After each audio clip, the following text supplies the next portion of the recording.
राष्ट्रीय हिंदू रक्षा परिषद आज माननीय मुख्यमंत्री जी को एक 4 सूत्रीय मांगों के साथ ज्ञापन दे रहा है। उन 4 मांगों में हमारी पहली और प्रमुख मांग ये है कि हमारे देवी देवताओं के खिलाफ, हमारे धार्मिक आस्था के प्रतीक हमारे मठ मंदिरों के खिलाफ, हमारे रीति रिवाज तीज त्योहारों के खिलाफ कोई भी व्यक्ति उठता है और अनाप शनाप टिप्पणी कर देता है, अवैध आपत्तिजनक टिप्पणी कर देता है और फिर इसके बाद में बहुत अगर संगठन हल्ला गुल्ला मचाते हैं तो ज़्यादा से ज़्यादा उसका चालान कर दिया जाता है। 1 दिन के लिए 2 दिन के लिए बंद होता है और तीसरे दिन उसके अनुयायी उसको साथ में लेके जेल से निकलते हैं माला वाला पहना के, जैसे वो कोई बहुत श्रेष्ठ कार्य करके और हीरो बन के निकला हो। इस प्रक्रिया को पूरी तरह से बंद किया जाए। हमारा माननीय मुख्यमंत्री जी से आग्रह है, अनुरोध है, निवेदन है कि जो व्यक्ति धार्मिक आस्था पे केंद्र करके हमारे देवी देवताओं को केंद्रित करके टीका टिप्पणी कर रहा है, उसके खिलाफ तत्काल प्रभाव से राष्ट्रीय सुरक्षा अधिनियम 1980 की रासुका धारा के तहत मुकदमा पंजीकृत किया जाए और कठोरतम कार्रवाई की जाए, जिससे वो समाज में एक नजीर बने और दूसरा कोई व्यक्ति इस तरह की हरकत, इस तरीके का जघन्य अपराध करने की कोशिश ना कर सके। दूसरा, 2 व्यक्ति समाज में लड़ाई करते हैं, सुरेंद्र वर्मा होते हैं और राजेंद्र मिश्रा होते हैं। तो सुरेंद्र वर्मा और राजेंद्र मिश्रा को सुरेंद्र और राजेंद्र लोग भूल जाते हैं, वर्मा और मिश्रा की लड़ाई होने लगती है। क्या वो 2 व्यक्ति किसी समाज के, किसी जाति के ठेकेदार हैं? पूरे जाति का उन्होंने ठेका ले रखा है। इस प्रक्रिया को बंद कराया जाए।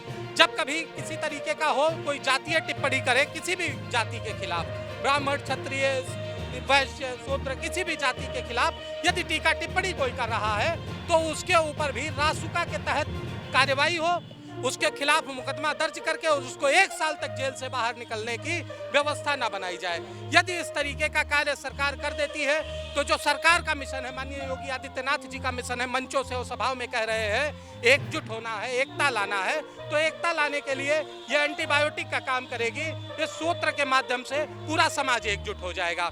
तीसरा प्रमुख हमारा जो मांग है, तीसरा वो ये है कि हमारे यहाँ बहुत सारे खाद्य पदार्थ ऐसे बिकते हैं जिनमें हमारे देवी देवताओं का नाम लिखा जाता है और उसके बाद में फिर उनका अपमान होता है, नालियों में, सड़कों पे उस पदार्थ को फेंक दिया जाता है। इससे धार्मिक आस्था को क्षति पहुंचती है।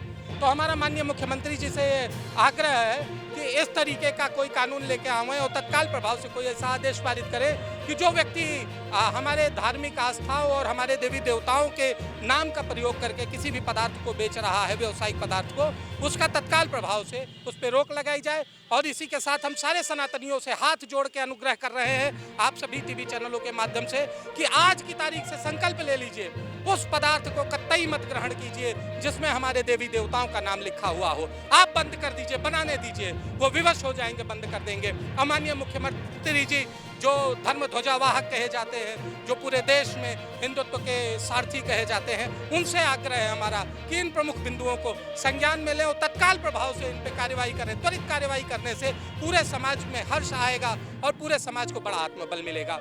चौथा प्रमुख मुद्दा हमारा, लखनऊ का नाम पहले लखनपुर हुआ करता था। पौराणिक कथा के हिसाब से भगवान रामचंद्र जी ने अपने छोटे भाई अनुज वीरवर लक्ष्मण जी को लखनपुरी दिया था और वो लखनपुरी को जब यहाँ पे मुगल शासन आया तो आक्रांताओं ने इसका नाम लखनऊ कर दिया। इस लखनऊ का नाम परिवर्तित करके पुनः इसको लखनपुर नाम से घोषित किया जाए। ये प्रमुख 4 मांगे हैं। इन्हीं 4 मांगों को लेके हम आज इस कार्यक्रम को कर रहे हैं।